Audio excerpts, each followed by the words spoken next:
I have the pleasure of introducing Maria Robinson from Airship, and she is going to be joined today by James Reese from Merkle. So I will let them do their own intro, but get excited. So thank you all for being here today. This is a great track that Airship has been sponsoring. I'm Maria Robinson. I'm the new CMO at Airship. And we orchestrate the cross-channel customer experience layer for today's modern mobile era. And we want to talk to you guys about a little bit about mobile. And I'm so excited, mobile loyalty, excuse me. I'm so excited that James is here today. I understand he's sometimes mistaken for Andy Cohen on the streets of New York. A poor man's Andy Cohen. I'm like, 3 inches shorter, 10 pounds heavier. You know how it is. Merkle is doing some great work, and James was kind enough to join us today to talk and really layer in on what a lot of speakers have been talking about today, cross-channel customer experiences, and how to make them really effective and move at the speed of your customer in the mobile era.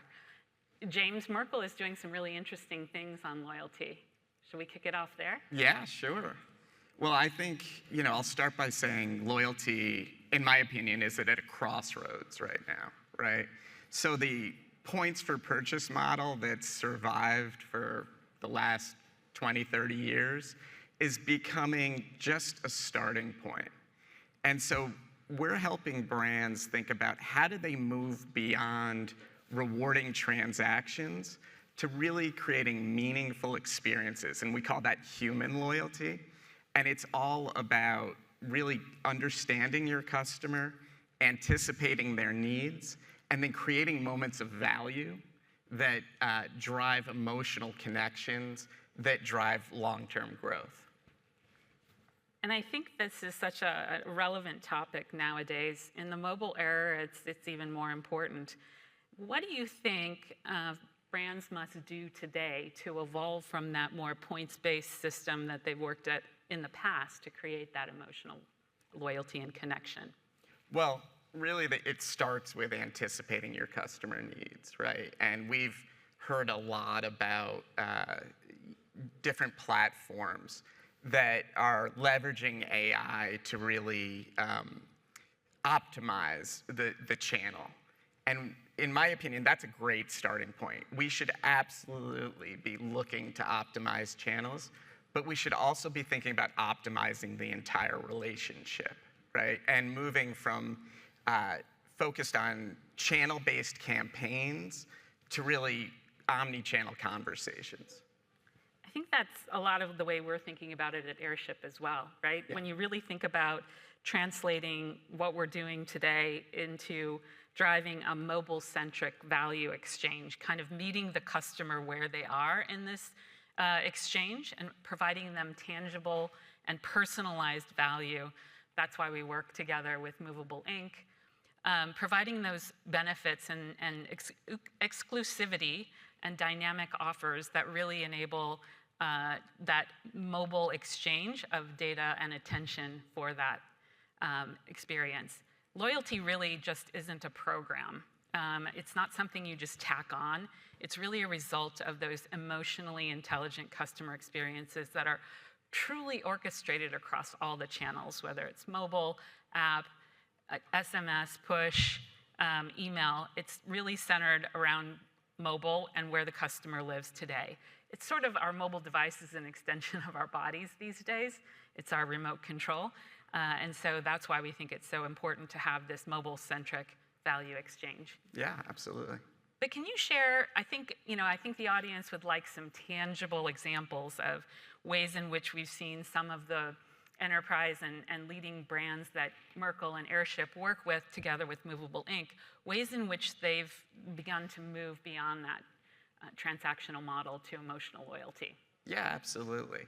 So we think about loyalty in moments, right? And one moment that I think is pretty well known, how many folks have heard of the example from Chewy? Okay, yeah, a good amount. So it's a pretty famous example now, but the idea was a customer of Chewy's, their pet passed, sadly. And so they called Chewy to get a refund on an unopened bag of pet food. And the customer service rep from Chewy said, hey, take the food, donate it to a shelter, we'll give you a full refund, which is amazing. But then they also followed up with a handwritten note and flowers, right? So that's a real opportunity where they turned a real pit, a really difficult time in a pet owner's life I wouldn't say it turned it into a peak, but it certainly made it just a little bit better. And then we look at the example, another example is Allbirds, right? And I'm stuck on pets today. We just got a new golden retriever puppy. And we've had lots of experience with the puppy chewing up every pair of shoes we have. And so there's another story of a consumer sending a pair of Allbirds back that had been chewed by their new puppy. And they not only got a new pair of shoes, but a note that said, please don't be mad at the puppy. So two great examples, but one thing I want to point out about those examples, they feel very brand-centric, right? They feel very authentic to the brand, but they are in fact manufactured. They were purposeful, right? So I encourage everybody to think about your customer's journey and the key inflection points where you can sort of insert a moment that will drive emotional loyalty. And that's how lasting loyalty is earned. Exactly. You might have been over in the last session at Home Depot, one of our customers, and they took that approach also with their professional audience. The number of construction and repair professionals make up the largest portion of Home Depot's base. And they go well beyond the simple transactional tiers to give them things that make the pros really feel special. Things like just offering messaging that save like a pro, that really emphasizes that they get different value and benefits by being a pro. Things like reserved parking or dedicated checkout help professionals who are moving much quicker. And that really fosters that deeper emotional connection that we've been talking about. It goes well beyond what a simple discount could ever do. And those are all examples, I think, of bringing to life the customer experience in a way that understands the context in which the customer is in their journey and delivering them that unexpected sort of moments of delight. We've heard lots of great examples across this conference over the last few days, but I think those are really good examples of human loyalty and emotional human loyalty specifically coming to life. Absolutely.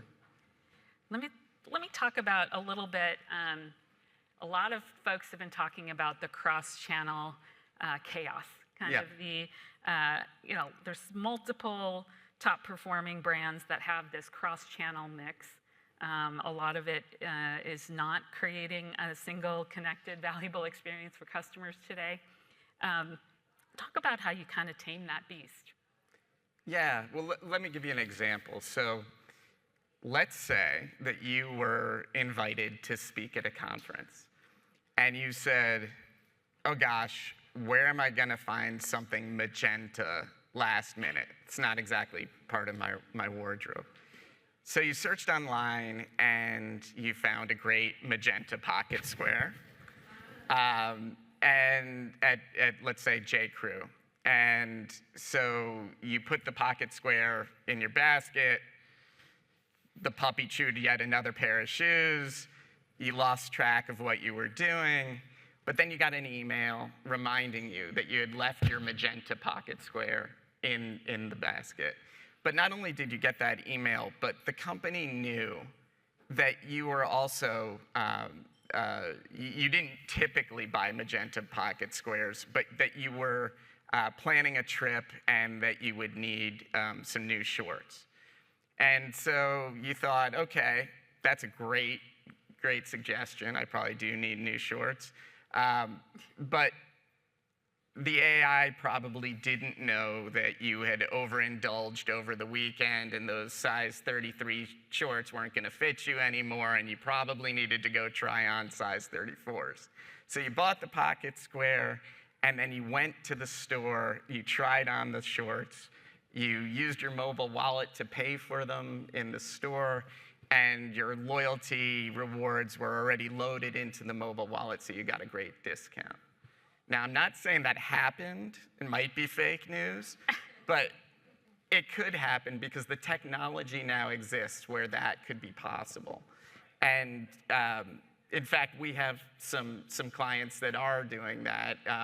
Last night we were talking about Asda, which I believe is an Airship client, right? The British supermarket. British supermarket. Yeah, where they do just that, right? They work across channels and they think about orchestrating the customer experience so that every channel is working in concert to create that conversation. And each channel plays a really specific role in keeping the customer informed, nudging them toward that next best action. And it is really, truly orchestrated. I think those are great examples as well. I think there's a lot of myths about loyalty that maybe marketers need to unlearn. Can we talk a little bit about what you think marketing leaders or CMOs should unlearn as it relates to loyalty? Oh boy, which one to choose? How about I'll give you a couple. So the first is, when I say loyalty, people think loyalty program, right? And that's true. But at Merkle, we think about loyalty as every experience the consumer has with the brand. And if you sort of change the way you think about loyalty, it means that every interaction with a consumer is not just an opportunity to drive a transaction, but also an opportunity to build a relationship. And it also means that your loyalty program can't be siloed, right? It can't exist over here with your customer experience over here. It all has to be fully integrated with the customer journey. And that's one reason mobile is so important, because it's obviously the thing that we always have with us, that's always on. I think the second myth is really around loyalty's value, right? People think of the value of loyalty as, I'm going to motivate somebody to do something. And that's super important, right? The idea that I'm going to drive incremental transactions or a larger basket size. But the real long-term value of loyalty is also in the data that we capture, right? And the ability to build a first-party data asset that we can use to drive personalization, that we can use to drive relevance, that we can use to drive down the ever-growing cost of acquisition. It's a true strategic data asset for the business. Yeah, absolutely. And then I think the third one that I'll sort of end on, this one is, people think you need a channel strategy. And as I said before, you do. But what you really need is a customer strategy, right? And so when you start with channel-first thinking, it creates fragmentation and it impacts the customer experience. So I would really encourage people to think about, we talk about putting the customer at the center. Start with the customer, think about their journey, think about what channels best fit into their lives, and then start there. Instead of starting with your marketing calendar, which we've seen a lot of this week. Absolutely. We've talked a lot about mobile, and mobile is truly the heartbeat. Maybe we go a little bit deeper on why legacy programs really fail when they think about mobile as a channel. Mobile is not a channel, it's really the center, right? Because mobile is the remote control for your customers' lives today, it's at the center. It's one of the most important digital conversion destinations because it's always on. My phone is with me right now, in fact. And it bridges that digital and physical world. So when you think about things that our airline partners are doing nowadays that you didn't see 10 years ago, they're mobile, and 60% of loyalty members, according to eMarketer, really prefer that mobile access over any other channel. It's their preferred channel. So when James was talking about being customer-centric around these cross-channel experiences, that's really key, and that's where users are today. And I think legacy programs typically treat it as a delivery vehicle rather than a strategic growth engine for their cross-channel experiences. And that disconnect really provides, I think, the biggest untapped opportunity that a lot of marketers are facing today. And I hear it when folks talk about their loyalty program sort of not really delivering in the way that they thought. They were really not harnessing the unique capabilities of mobile as the center of the customer's world, as the center of your brand. And it's really, I think, triggering the right offers is one aspect of it, but it's also really using the context and intent of where your users are to understand that mobile first experience and how it can truly drive the increased customer lifetime value, in some cases by 50% more. And I think if legacy programs can learn one thing, don't treat it like the 2010 desktop version, right? It's now a smartphone, it's in their hands, and it's a real opportunity for engagement. I think I'd love to just jump to a little bit more about examples, because I think those stories really bring to life. And what do you believe? I mean, you've been talking about loyalty at a number of conferences over the past year. What is sort of the gold standard when you think about mobile loyalty right now, and what can we use from that to drive best practices and inspire ourselves? Yeah, absolutely. Well, I guess first I'd like to ask the audience. So when I talk about loyalty, mobile loyalty, I usually hear three responses. It's either Starbucks, Ulta, or American Express. So let's do a show of hands. How many folks love the Starbucks loyalty program? All right, Ulta? All right, and what about American Express? Great. Well, so those are three great examples. For me, it's Starbucks, personally. And the reason why is Starbucks is really a pioneer of the mobile loyalty experience, right? They understood right from the beginning that the app had to serve as more than just sort of a punch card, if you will, right? And their introduction of order ahead and pay through the app is absolutely brilliant because it saves me time. I order my coffee when I'm entering the tunnel to get to Grand Central, and by the time I get out the other side, the coffee's waiting for me. It's fantastic. But they didn't just stop with making it convenient, right? They also made it really, really fun. They've added a ton of games and gamification on top of the app. So if you've ever played Starbucks for Life or Starbucks Summer Games, those are great examples of, creating this digital experience that sort of mirrors the values and the experience that you get in store, right? And brings those two worlds together. And then they've gone even further and expanded the value proposition they offer their consumers through partnerships, right? So, if I take a flight and I get off in the airport, I've got a push notification waiting for me from Starbucks inviting me to earn double stars if I buy coffee or food at the airport. So I absolutely love the program, but there's lots of great programs out there. And I'll throw out there Chick-fil-A. It's not so much about a traditional loyalty program, but the idea that I can order food and then they sense or they see through the mobile device when I am close to the restaurant and start preparing it so it's hot and ready when I get there. That's amazing. I mean, that is true value and convenience that is absolutely amazing. That's a great North Star brand. We've covered a lot of ground, and I think the key takeaway is these unified experiences are really critical to driving conversion and loyalty. It's really a no-brainer in this era that we need to do that to deepen that engagement and drive better outcomes for our brands. Because really the end game around loyalty is really having that emotional connection that drives the deeper experience with the brand. So it's been a great time talking. If you have any questions or you're ready to take off, we'll be in the airship pod after this, down on the other side of the keynote area, and we'd be happy to talk to you a little bit more about loyalty and mobile. Thanks so much, everybody.